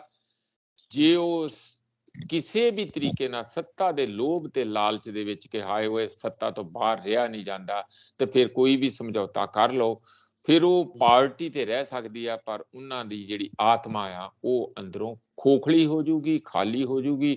ਉਹ ਇੱਕ ਦੂਜੀਆਂ ਸਿਰਫ ਪਾਰਟੀਆਂ ਵਾਂਗੂ ਪਾਰਟੀ ਬਣ ਕੇ ਰਹਿ ਜੂਗੀ। ਸਗੋਂ ਤੇ ਮੈਂ ਕਹਿੰਦਾ 4 ਕਦਮ ਉਹਨਾਂ ਨਾਲੋਂ ਵੀ ਖਤਰਨਾਕ ਹੋਊਗੀ ਕਿਉਂਕਿ ਕਹਿਣ ਨੂੰ ਉਹ ਖੇਤਰੀ ਪਾਰਟੀ ਹੋਊਗੀ ਤੇ ਕੰਮ ਉਹ ਨੈਸ਼ਨਲ ਜਾਂ ਕੇਂਦਰੀ ਪਾਰਟੀਆਂ ਦੀ ਤਰਜ਼ ਦੇ ਉੱਤੇ ਕਰ ਰਹੇ ਹੋਣਗੇ। ਇਸ ਲਈ ਇਹ ਜ਼ਰੂਰੀ ਹੈ ਕਿ ਜਿਹੜੀ ਤੁਸੀਂ ਸਵਾਲ RSS ਦਾ ਖੜਾ ਕਰ ਰਹੇ ਹੈ, ਸਾਨੂੰ ਕੋਈ RSS ਚੰਗੇ ਕੰਮ ਕਰੇ, ਬਹੁਤ ਸਾਰੇ ਚੰਗੇ ਕੰਮ ਵੀ ਕਰਦੀ ਹੈ, ਸਮਾਜ ਸੇਵਾ ਦੇ ਸੋਸ਼ਲ ਵੈਲਫੇਅਰ ਦੇ ਕੰਮ ਕਰਦੀ ਹੈ, ਸਾਨੂੰ ਉਹਦੇ ਨਾਲ ਕੀ ਦਿੱਕਤ ਹੋ ਸਕਦੀ। ਪਰ ਜੇ ਤੁਸੀਂ ਨਫ਼ਰਤ ਵਾਲੀ ਤੇ ਹਿੰਦੂ ਰਾਸ਼ਟਰ ਵਾਲੀ ਘੱਟ ਗਿਣਤੀਆਂ ਨੂੰ 2 ਨੰਬਰੀ ਸ਼ਹਿਰੀ ਦਿਖਾਉਣ ਵਾਲੀ ਰਾਜਨੀਤੀ ਕਰੋਗੇ, ਨਫ਼ਰਤ ਵਾਲੀ ਰਾਜਨੀਤੀ ਕਰੋਗੇ, ਉਹ ਦੇਸ਼ ਦੇ ਏਕਤਾ ਲਈ, ਦੇਸ਼ ਦੇ ਅਤੇ ਸਾਡੇ ਸਮਾਜ ਲਈ ਉਹ ਬਹੁਤ ਘਾਤਕ ਹੋਊਗੀ। ਸਾਡੇ ਦੇਸ਼ ਨੂੰ, ਸਾਡੀ ਕੌਮ ਨੂੰ, ਸਮੁੱਚੇ ਭਾਰਤ ਨੂੰ ਬਹੁਤ ਕਮਜ਼ੋਰ ਕਰ ਦਊਗੀ।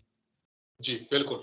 ਜਿੱਥੋਂ ਤੱਕ ਸਵਾਲ ਪ੍ਰੋਫੈਸਰ ਸਾਹਿਬ ਹੁਣ ਜਦੋਂ ਸਿਆਸਤ ਦੀ ਗੱਲ ਆਉਂਦੀ ਹੈ, ਕੇਂਦਰੀ ਸਿਆਸਤ 'ਚ ਦੇਖੋ ਕੀ ਹੋ ਰਿਹਾ ਕਿ ਫੈਡਰੇਸ਼ਨ ਜਿਹੜੀ ਹੈ ਰੈਸਲਿੰਗ ਫੈਡਰੇਸ਼ਨ, ਉਹਦੀਆਂ ਕੁੜੀਆਂ ਜਾਂ ਉਹਦੇ ਨਾਲ ਜੁੜੇ ਹੋਰ ਲੋਕ ਜਿਹੜੇ ਨੇ ਜਾਂ ਜਿਨ੍ਹਾਂ ਨੇ ਮੱਲਮਾਰੀਆਂ ਦੇ ਖਿਡਾਰੀ, ਉਹ ਸਾਰੇ ਮੈਦਾਨ ਤੇ ਆ ਗਏ ਨੇ ਕਿ ਆਖਿਰਕਾਰ ਕਾਰਨ ਕੀ ਹੈ ਕਿ ਔਰਤ ਦੀ, ਮਹਿਲਾ ਦੀ ਸਸ਼ਕਤੀਕਰਨ ਦੀ ਗੱਲ ਕਰਨ ਵਾਲੇ ਅੱਜ ਹੱਥਾਂ ਵੱਟ ਕੇ ਬੈਠੇ ਨੇ। ਦੇਖੋ ਮੈਂ ਅੱਜ ਅਖਬਾਰਾਂ 'ਚ ਤੁਸੀਂ ਵੀ ਪੜ੍ਹਿਆ ਹੋਣਾ, ਵੀਡੀਓ ਵੀ ਆ ਗਈ ਹੋਣੀ ਹੈ ਕਿ ਵਿਨੇਸ਼ ਫੋਗਟ, ਉਹ ਇੱਕ ਤੁਹਾਨੂੰ ਪਤਾ ਕਿ 올림픽 ਦੇ ਵਿੱਚ ਮੈਡਲ ਲਿਆਉਣ ਵਾਲੀ ਹੈਗੀ ਹੈ। ਇਸੇ ਤਰੀਕੇ ਨਾਲ ਬਜਰੰਗ ਪੂਨੀਆ ਆ, ਇਸੇ ਤਰੀਕੇ ਨਾਲ ਮਲਿਕ ਸਾਕਸ਼ੀ ਮਲਿਕ ਹੈਗੀ ਹੈ। ਇਹ 3 ਲੀਡਰ ਆ ਉੱਥੇ, 7 ਲੇਡੀ ਰੈਸਲਰ ਆ, 1-2 ਮੇਰਾ ਖਿਆਲ ਹੋਰ ਦੂਸਰੇ ਮੁੰਡੇ ਰੈਸਲਰ ਵੀ ਹੈਗੇ। ਇਹ ਸਾਰੇ ਮਿਲ ਕੇ ਪਿਛਲੇ ਜਨਵਰੀ ਤੋਂ ਲੈ ਕੇ ਹੁਣ ਤੱਕ ਲਗਾਤਾਰ ਦਾ ਮਤਲਬ ਵਿੱਚੋਂ ਇੱਕ ਵਾਰੀ ਇਹਨਾਂ ਨੇ ਧਰਨਾ ਦਿੱਤਾ, ਫਿਰ ਉਹ ਕਮੇਟੀ ਬਣ ਗਈ, ਫਿਰ ਉਹ ਮੈਰੀ ਕਾਮ ਦੀ ਕਮੇਟੀ ਨੇ ਆਪਣੀ ਰਿਪੋਰਟ ਦਿੱਤੀ, 5 ਅਪ੍ਰੈਲ ਨੂੰ ਰਿਪੋਰਟ ਸਬਮਿਟ ਹੋ ਗਈ, ਉਹਦੇ ਤੇ ਕੋਈ ਐਕਸ਼ਨ ਨਹੀਂ, ਕੋਈ ਉਹਦੇ ਤੇ ਪਬਲਿਕ ਤੌਰ ਤੇ ਉਹਨੂੰ ਦੱਸਿਆ ਨਹੀਂ ਗਿਆ। ਜਦੋਂ ਇਹਨਾਂ ਤੇ ਕੋਈ ਐਕਸ਼ਨ ਨਹੀਂ ਲਿਆ ਤੇ ਇਹਨਾਂ ਨੇ 21 ਅਪ੍ਰੈਲ ਨੂੰ ਕੰਪਲੇਂਟ ਦਿੱਤੀ ਦਿੱਲੀ ਪੁਲਿਸ ਨੂੰ ਕਿ ਦੇਖੋ ਸਾਡੇ ਨਾਲ ਇਸ ਤਰੀਕੇ ਨਾਲ ਸੈਕਸ਼ੂਅਲ ਹਰਾਸਮੈਂਟ ਹੋਈ ਹੈ। ਮੈਂ ਬਹੁਤ ਡਿਟੇਲ ਨਹੀਂ ਕਰਨੀ ਚਾਹੁੰਦਾ, ਤੁਸੀਂ ਇੰਨੇ ਨਹੀਂ ਸਮਝੋ, ਬਾਕੀ ਤੇ ਪਤਾ ਹੀ ਆ ਕਿ ਉਹ ਕੀ ਹਰਾਸਮੈਂਟ ਕਿੱਦਾਂ ਹੁੰਦੀ ਹੈ। ਕਿ ਇਹ ਦਾਦਾਗਿਰੀ ਵਾਲੇ ਲੋਕ ਜਿਹੜੇ ਸੱਤਾ 'ਚ ਬੈਠੇ ਆ, ਬੀਜੇਪੀ ਦਾ ਉਹ MP ਵੀ ਹੈਗਾ ਆ ਔਰ ਬੜਾ ਵੈਲ ਕਨੈਕਟਡ ਆ, ਬੜਾ ਧੜੱਲੇ ਨਾਲ ਗੱਲ ਕਰਦਾ ਆ, ਜਿਹੜਾ ਰੈਸਲਿੰਗ ਫੈਡਰੇਸ਼ਨ ਆਫ ਇੰਡੀਆ ਦਾ ਇਸ ਵੇਲੇ ਹੈੱਡ ਬਣਾਇਆ ਔਰ ਉਹਦਾ ਨਾਮ ਬ੍ਰਿਜ ਭੂਸ਼ਣ ਸਿੰਘ ਹੈਗੇ ਆ। ਉਹਦੀ ਜਾਣੀ ਜਿੰਨਾ ਇਸ ਕਿਸਮ ਦੀ ਕਬਜ਼ਾ ਹੈ ਇਸ ਫੈਡਰੇਸ਼ਨ ਤੇ ਜਿਹਦੇ ਤੋਂ ਇਹ ਬੱਚੀਆਂ ਡਰ ਰਹੀਆਂ ਕਿ ਸਾਡਾ ਸਰੀਰਕ ਤੌਰ ਤੇ ਕੱਲ ਨੂੰ ਕੋਈ ਹਮਲਾ ਕੀਤਾ ਜਾ ਸਕਦਾ। ਇਹ ਬੜੀ ਵੱਡੀ ਗੱਲ ਹੈ। ਇੱਕ ਤੇ ਉਹਨਾਂ ਚੋਂ ਮਾਈਨਰ ਹੈ, ਅਜੇ ਅਡਲਟ ਵੀ ਰੈਸਲਰ ਨਹੀਂ ਹੈਗੀ। ਉਹ ਸੁਪਰੀਮ ਕੋਰਟ 'ਚ ਵੀ ਗਏ ਸੀਗੇ ਤੇ ਸੁਪਰੀਮ ਕੋਰਟ ਨੇ ਅੱਜ ਕਿਹਾ ਕਿ FIR ਦਰਜ ਕਿਉਂ ਨਹੀਂ ਹੋ ਰਹੀ ਜੀ? ਨਹੀਂ ਜੀ, ਅਸੀਂ ਪ੍ਰੀਲਿਮਿਨਰੀ ਇਨਕੁਆਇਰੀ ਕਰਕੇ ਕਰ ਰਹੇ ਹਾਂ। ਪੁਲਿਸ ਵਾਲੇ ਜਿਹੜੇ ਕਮਿਸ਼ਨਰ ਕਹਿ ਰਹੇ ਸੀ, ਉਹਨਾਂ ਨੇ ਕਿਹਾ ਜਾ ਕੇ FIR ਦਰਜ ਕਰੋ। ਹੁਣ ਉਹ FIR ਦਰਜ ਤੇ ਹੋ ਜਾਊਗੀ, ਹੁਣ ਉਹਦੇ ਤੇ ਗਾਂ ਅਮਲ ਹੁੰਦਾ ਕਿ ਨਹੀਂ ਹੁੰਦਾ ਇਹ ਦੇਖਣ ਵਾਲੀ ਗੱਲ ਆ। ਜਿਹੜੇ ਸਾਡੇ ਰੈਸਲਰ ਆ ਉਹਨਾਂ ਨੇ ਇਸ ਗੱਲ ਦਾ ਦੁੱਖ ਪ੍ਰਗਟ ਕੀਤਾ ਕਿ ਸਾਡੇ ਕਹਿਣ ਤੇ ਕਿਉਂ ਨਹੀਂ ਜਿਹੜੀ FIR ਦਰਜ ਹੋਈ। ਸਾਨੂੰ ਸੁਪਰੀਮ ਕੋਰਟ ਤੱਕ ਜਾਣਾ ਪਿਆ ਔਰ ਫਿਰ ਜਾ ਕੇ FIR ਦਰਜ ਕਰਨ ਦੀ ਸਹਿਮਤੀ ਹੋਈ ਆ। ਉਹਨਾਂ ਨੇ ਇਸ ਗੱਲ ਦਾ ਸ਼ੰਕਾ ਪ੍ਰਗਟ ਕੀਤਾ ਆ ਪਲੇਅਰਾਂ ਨੇ, ਜਿਹੜੇ ਸਾਡੇ ਪਹਿਲਵਾਨ ਆ, ਰੈਸਲਰ ਹੈਗੇ ਆ, ਕਿ ਸਾਨੂੰ ਪੁਲਿਸ ਤੇ ਕੋਈ ਭਰੋਸਾ ਨਹੀਂ, ਸਾਨੂੰ ਕੋਰਟ ਤੇ ਹੀ ਭਰੋਸਾ ਹੈ। ਦੂਜਾ, ਜਿਹੜੀਆਂ ਲਾਹਨਤਾਂ ਪਾਈਆਂ ਜਿਸ ਭਾਸ਼ਾ 'ਚ ਵਿਨੇਸ਼ ਫੋਗਟ ਨੇ, ਉਹ ਸੱਚੀ ਦਿਲ ਹਿਲਾ ਦੇਣ ਵਾਲੀਆਂ, ਤੁਹਾਨੂੰ ਬੜਾ ਅੰਦਰੋਂ ਮੂਵ ਕਰਦੀਆਂ। ਕਹਿੰਦੇ ਕਿ ਅਸੀਂ ਦੇਸ਼ ਦਾ ਨਾਂ ਉੱਚਾ ਕਰਦੇ ਹਾਂ, ਮੈਡਲ ਲੈ ਕੇ ਆਉਂਦੇ ਹਾਂ, ਜਦੋਂ ਅਸੀਂ ਜਿੱਤ ਕੇ ਆਉਂਦੇ ਹਾਂ ਲੋਕ ਸਾਡੇ ਤੇ ਫੁੱਲਾਂ ਦੀ ਵਰਸ਼ਾ ਕਰਦੇ ਆ, ਸਾਡੀ ਬੱਲੇ ਬੱਲੇ ਕਰਦੇ ਆ, ਹਰ ਪੋਲੀਟੀਸ਼ੀਅਨ ਸਾਡੇ ਨਾਲ ਫੋਟੋ ਖਿਚਾਉਣੀ ਚਾਹੁੰਦਾ, ਪ੍ਰਧਾਨ ਮੰਤਰੀ ਸਾਡੇ ਬੁਲਾ ਕੇ ਸਾਨੂੰ ਸਤਿਕਾਰ ਦਿੰਦੇ ਆ, ਈਵਨ ਰਾਸ਼ਟਰਪਤੀ ਤੱਕ ਸਾਨੂੰ ਬੁਲਾਇਆ ਜਾਂਦਾ, ਸਾਨੂੰ ਸਤਿਕਾਰ ਕੀਤਾ ਜਾਂਦਾ। ਉਹ ਆਪਣੀਆਂ ਫੋਟੋਆਂ ਸਾਡੀ ਫੋਟੋ ਨਾਲ ਲਵਾ ਕੇ ਆਪਣੇ ਆਪ ਨੂੰ ਵੱਡਾ ਮਹਿਸੂਸ ਕਰਦੇ ਆ ਕਿ ਇਹ ਬੱਚੀਆਂ ਸਾਡੇ ਲਈ ਦੁਨੀਆ ਨੂੰ ਹਰਾ ਕੇ, ਜਿੱਤ ਕੇ, ਇੱਕ ਯੁੱਧ ਚੋਂ ਜਿੱਤ ਕੇ ਮੈਡਲ ਲੈ ਕੇ ਆਈਆਂ, ਜਿਹੜਾ ਕਿ ਇੱਕ ਸਰਟੀਫਿਕੇਟ ਹੈ ਉਹਨਾਂ ਦਾ। ਹੁਣ ਕਹਿੰਦੇ ਜਦੋਂ ਸਾਡੇ ਤੇ ਭਾਰੀ ਪਈ ਹੈ, ਸਾਨੂੰ ਇੱਥੇ ਕੰਜਕਾਂ ਕਿਹਾ ਜਾਂਦਾ, ਸਾਨੂੰ ਦੇਵੀਆਂ ਕਿਹਾ ਜਾਂਦਾ, ਬੇਟੀਆਂ ਕਿਹਾ ਜਾਂਦਾ, ਤੇ ਕੀ ਇਹ ਲੋਕਾਂ ਦੇ ਅੰਦਰ ਦਿਲ ਹੈ ਕਿ ਪੱਥਰ ਹੋ ਗਏ ਜਾਂ ਲਾਲਚੀ ਹੋ ਗਏ ਜਾਂ ਸਿਸਟਮ ਤੋਂ ਡਰਦੇ ਆ? ਇੱਕ ਤੇ ਉਹਨਾਂ ਨੇ ਝਾੜ ਝੰਬ ਪਾਈ ਬੜੀ ਤਿੱਖੇ ਸ਼ਬਦਾਂ ਦੇ ਵਿੱਚ, ਜਿਹੜੇ ਬਾਕੀ ਦੇ ਪਲੇਅਰ ਸੰਸਥਾ ਹੈਗੀਆਂ ਜਾਂ ਪਲੇਅਰ ਹੈਗੇ ਦੇਸ਼ ਦੇ ਵਿੱਚ, ਜਿਹੜੀ ਇਹ ਸਾਰੀ ਜਮਾਤ ਆ, ਖਿਡਾਰੀਆਂ ਦੀ ਜਮਾਤ, ਉਹਨਾਂ ਚੋਂ ਕੁਛ ਤੇ ਜਿਸ ਤਰ੍ਹਾਂ ਕਪਿਲ ਦੇਵ ਜਾਂ ਹੋਰ ਕਈਆਂ ਨੇ ਉਹਨਾਂ ਦੇ ਹੱਕ ਦੇ ਵਿੱਚ ਟਵੀਟ ਕੀਤੇ, ਉਹ ਬੋਲੇ ਆ, ਉਹਨਾਂ ਦੇ ਨਾਲ ਖੜੇ ਹੋਏ ਆ। ਮੇਰਾ ਖਿਆਲ ਬਿੰਦਰਾ ਵੀ ਖੜਾ ਹੋਇਆ, ਜਿਹੜਾ ਸ਼ੂਟਰ ਹੈਗੇ ਆ, ਹਾਂ, ਹੋਰ ਵੀ ਕਈ ਖੜੇ ਹੋਏ ਹੋਣਗੇ, ਪਰ ਬਹੁਤੇ ਘੇਸਲ ਮਾਰੇ ਆ ਉਹਨਾਂ ਨੇ, ਉਹਨਾਂ ਨੂੰ ਜਾਣੀ ਇੰਜ ਕਹੋ ਕਿ ਡਾਂਟਿਆ। ਮੈਂ ਜਿਹੜੀ ਭਾਸ਼ਾ ਆ ਕਿ ਤਾਂ ਤੁਸੀਂ ਕੀ ਆਪਣੀਆਂ ਕਾਰਪੋਰੇਟ ਲੋਕਾਂ ਦੇ ਬ੍ਰਾਂਡ ਐਂਬੈਸਡਰ ਬਣ ਕੇ ਉਹਨਾਂ ਦੇ ਇਸ ਗੱਲ ਤੋਂ ਡਰਦੇ ਆ ਕਿ ਤੁਹਾਨੂੰ ਉਹ ਉੱਥੋਂ ਕੈਂਸਲ ਹੋ ਜੂ, ਜਾਂ ਕੱਲ ਨੂੰ ਤੁਹਾਡਾ ਕੰਟਰੈਕਟ ਕੈਂਸਲ ਹੋ ਜੂ, ਤੇ ਤੁਹਾਨੂੰ ਪੈਸੇ ਦੇ ਲਾਲਚ ਕਰਕੇ ਤੁਸੀਂ ਨਹੀਂ ਮੂੰਹ ਖੋਲ ਰਹੇ। ਦੂਜੀ ਗੱਲ ਉਹਨਾਂ ਨੇ ਕਹੀ ਕਿ ਕੀ ਤੁਸੀਂ ਸਿਸਟਮ ਤੋਂ ਡਰਦੇ ਆ, ਕੀ ਤੁਸੀਂ ਵੀ ਸਰਕਾਰਾਂ ਤੋਂ ਡਰਦੇ ਆ ਕਿ ਜੇ ਮੂੰਹ ਖੋਲਿਆ ਤੇ ਕੱਲ ਨੂੰ ਜੋ ਸਾਨੂੰ ਸਰਕਾਰਾਂ ਤੋਂ ਲਾਭ ਮਿਲਣੇ ਆ ਉਹ ਨਹੀਂ ਮਿਲਣਗੇ। ਇਹ ਬੜੀ ਵੱਡੀ ਗੱਲ ਆ। ਬੱਚੀਆਂ ਮੈਦਾਨ 'ਚ ਉੱਥੇ ਪੁੰਜੇ ਬੈਠੀਆਂ ਹੋਣ ਤੇ ਸਾਡੇ ਦੇਸ਼ ਵਾਸੀਆਂ ਦਾ ਉਹਨਾਂ ਦੇ ਹੱਕ ਦੇ ਵਿੱਚ ਦਿਲ ਨਾ ਉਮੜ ਕੇ ਆਏ, ਉਹਨਾਂ ਦੇ ਨਾਲ ਨਾ ਖੜੇ ਹੋਈਏ, ਇਹ ਬਹੁਤ ਮਾੜੀ ਗੱਲ ਆ। ਇਸੇ ਕਰਕੇ ਅੱਜ ਤੁਸੀਂ ਸੁਣ ਲਿਆ ਹੋਣਾ ਕਿ ਨਵਜੋਤ ਸਿੰਘ ਸਿੱਧੂ ਨੇ ਵੀ ਉਹ ਖਬਰਾਂ ਜਦੋਂ ਪੜ੍ਹੀਆਂ, ਉਹਨਾਂ ਨੇ ਕਿਹਾ ਮੈਂ ਸੋਮਵਾਰ ਜਾਊਂਗਾ, ਉਹਨਾਂ ਦੇ ਨਾਲ ਖੜਾ ਹੋਊਂਗਾ, ਤੇ ਉਹਨਾਂ ਦੀ ਆਵਾਜ਼ ਵਿੱਚ ਹੀ ਬਹੁਤ ਸਾਰੇ ਲੋਕਾਂ ਨੂੰ ਉਹਨਾਂ ਨੇ ਝਾੜ ਝੰਬ ਕੀਤੀ, ਜੋ ਉਹਨਾਂ ਦੀ ਪਲੇਅਰਾਂ ਦੀ ਆਵਾਜ਼ ਨੂੰ ਸੁਣਨ ਤੋਂ ਮੁਨਕਰ ਆ ਜਾਂ ਕੰਨ ਬੰਦ ਕਰਕੇ ਤੇ ਅੱਖਾਂ ਮੁੰਦ ਕੇ ਬੈਠੇ ਆ। ਕੇਜਰੀਵਾਲ ਨੂੰ ਵੀ ਲੱਗਾ ਕਿ ਇਹ ਬਹੁਤ ਸੋਹਣਾ ਮੌਕਾ ਕਿ ਅਸੀਂ ਨੈਗੇਟਿਵ ਪ੍ਰਾਪੇਗੰਡੇ ਤੋਂ ਬਾਹਰ ਆਉਣ ਲਈ, ਉਹ ਵੀ ਸ਼ਾਇਦ ਸ਼ਨੀਚਰਵਾਰ ਨੂੰ ਉੱਥੇ ਪਹੁੰਚਣਗੇ ਤੇ ਉਹਨਾਂ ਨਾਲ ਸਹਾਨੁਭੂਤੀ ਜ਼ਾਹਰ ਕਰਨਗੇ। ਸਾਡਾ ਵੀ ਸੁਖਵਿੰਦਰ ਮੈਂ ਦੱਸ ਦਿਆਂ ਪ੍ਰੋਗਰਾਮ ਬਣ ਰਿਹਾ ਕੇਂਦਰੀ ਸਿੰਘ ਸਭਾ ਚੰਡੀਗੜ੍ਹ ਦੇ ਵੱਲੋਂ।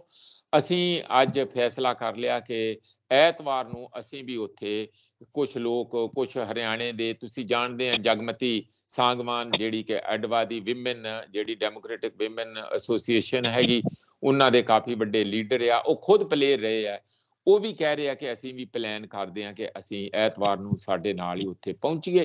ਕਹਿਣ ਦਾ ਮੇਰਾ ਮਤਲਬ ਇਹ ਹੈ ਕਿ ਅੱਜ ਦੀ ਜਿਹੜੀ ਸਟੇਟਮੈਂਟ ਉਹਨਾਂ ਨੇ ਦਿੱਤੀਆਂ, ਉਹਨਾਂ ਨੇ ਪੋਲੀਟੀਕਲ ਲੋਕਾਂ ਨੂੰ ਵੀ, ਜਿਹੜੇ ਨਹੀਂ ਨਾਲ ਖੜੇ ਹੁੰਦੇ, ਜਿਹੜੇ ਉਂਝ ਫੋਟੋਆਂ ਲਵਾਉਂਦੇ, ਉਹਨਾਂ ਨੇ ਇੱਥੇ ਤੱਕ ਕਿਹਾ ਕਿ ਖਬਰਦਾਰ ਕੱਲ ਨੂੰ ਜੇ ਸਾਨੂੰ ਟਵੀਟ ਕਰ ਕਰਕੇ ਸਾਡੇ ਨਵੇਂ ਮੈਡਲ ਲਿਆਉਣ ਤੇ ਸਾਨੂੰ ਵਧਾਈਆਂ ਦਿੱਤੀਆਂ, ਮਾਫ ਕਰੋ, ਸਾਨੂੰ ਤੁਹਾਡੀਆਂ ਵਧਾਈਆਂ ਦੀ ਲੋੜ ਨਹੀਂ, ਅੱਜ ਅਸੀਂ ਸੰਕਟ 'ਚ ਆ, ਸਾਨੂੰ ਜਾਣੀ ਇੰਨੇ ਇੱਕ ਖਤਰੇ ਦੀ ਘੜੀ ਹੈ ਸਾਡੇ ਲਈ, ਸਾਡੀ ਜਾਨ ਦਾ ਸਾਨੂੰ ਖਤਰਾ ਆ। ਔਰ ਸੁਪਰੀਮ ਕੋਰਟ ਨੇ ਵੀ ਪੁਆਇੰਟ ਆਊਟ ਕੀਤਾ, ਪੁਲਿਸ ਨੂੰ ਕਿਹਾ ਕਿ ਇਹਨਾਂ ਦਾ ਤੁਸੀਂ ਇਨਕੁਆਇਰੀ ਕਰੋ ਕਿ ਜੋ ਇਹਦੇ ਵਿੱਚ ਕਲੇਮ ਕੀਤਾ ਗਿਆ ਕਿ ਕੱਲ ਨੂੰ ਉਹਨਾਂ ਤੇ ਕੋਈ ਅਟੈਕ ਨਾ ਹੋ ਜਾਏ, ਕਿਸੇ ਕਿਸਮ ਦਾ ਐਕਸੀਡੈਂਟ ਦੇ ਰੂਪ ਦੇ ਵਿੱਚ ਉਹਨਾਂ ਨੂੰ ਖਤਮ ਨਾ ਕੋਈ ਕਰ ਦੇ, ਇਸ ਦਾ ਤੁਸੀਂ ਵੀ ਸਿਕਿਉਰਿਟੀ ਦੀ ਜ਼ਿੰਮੇਵਾਰੀ ਪੂਰੀ ਅਸੈਸਮੈਂਟ ਕਰਕੇ ਦਿੱਲੀ ਪੁਲਿਸ ਨੂੰ ਦੱਸਣਾ ਚਾਹੀਦਾ ਕਿ ਉਹ ਵਾਕਿਆ ਹੀ ਕਿੰਨਾ ਖਤਰਾ ਹੈ ਕਿੰਨਾ ਨਹੀਂ। ਜਾਣੀ ਪੁਲਿਸ ਦੀ ਇਸ ਗੱਲ ਦੀ ਉਹਨਾਂ ਦੀ ਸੇਫਟੀ ਦੀ ਜ਼ਿੰਮੇਵਾਰੀ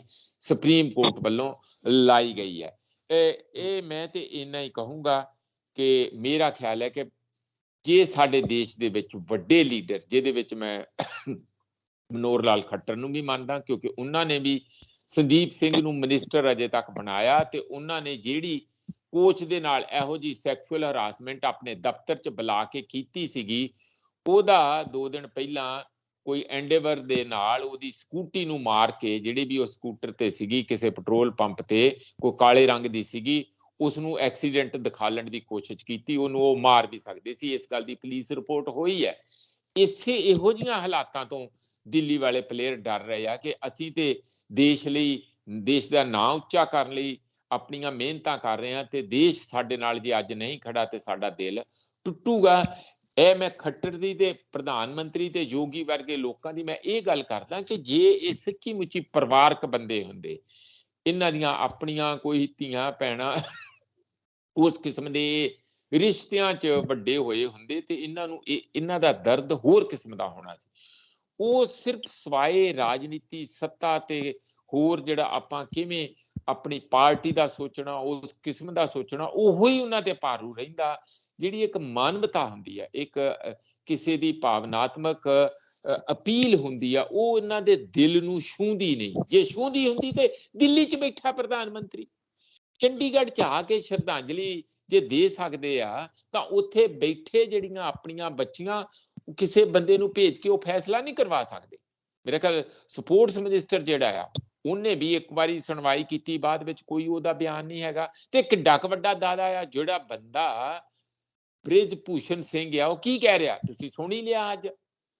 ਉਹਦੇ 2 ਬਿਆਨ, ਇੱਕ ਤੇ ਇਹ ਸੁਣਿਆ ਕਿ ਜੇ ਮੈਂ ਜਿੰਨਾ ਚਿਰ ਰਹੂੰਗਾ ਇੱਕ ਤਾਣ ਕੇ ਰਹੂੰਗਾ, ਸੱਤਾ 'ਚ ਰਹੂੰਗਾ, ਜੇ ਮੈਨੂੰ ਲੱਗੂਗਾ ਕਿ ਮੇਰੇ ਕੋਈ ਵਸ ਨਹੀਂ ਚੱਲ ਰਿਹਾ ਜਾਂ ਮੈਨੂੰ ਚਾਰੇ ਪਾਸਿਓਂ ਇੱਕ ਕਿਸਮ ਦਾ ਨਿਹੱਥਾ ਕਰ ਦਿੱਤਾ ਤੇ ਇਹੋ ਜਿਹੇ ਨਿਹੱਥੇਪਣ 'ਚ ਰਹਿਣ ਨਾਲੋਂ ਮੈਂ ਮਰਨਾ ਪਸੰਦ ਕਰੂੰਗਾ।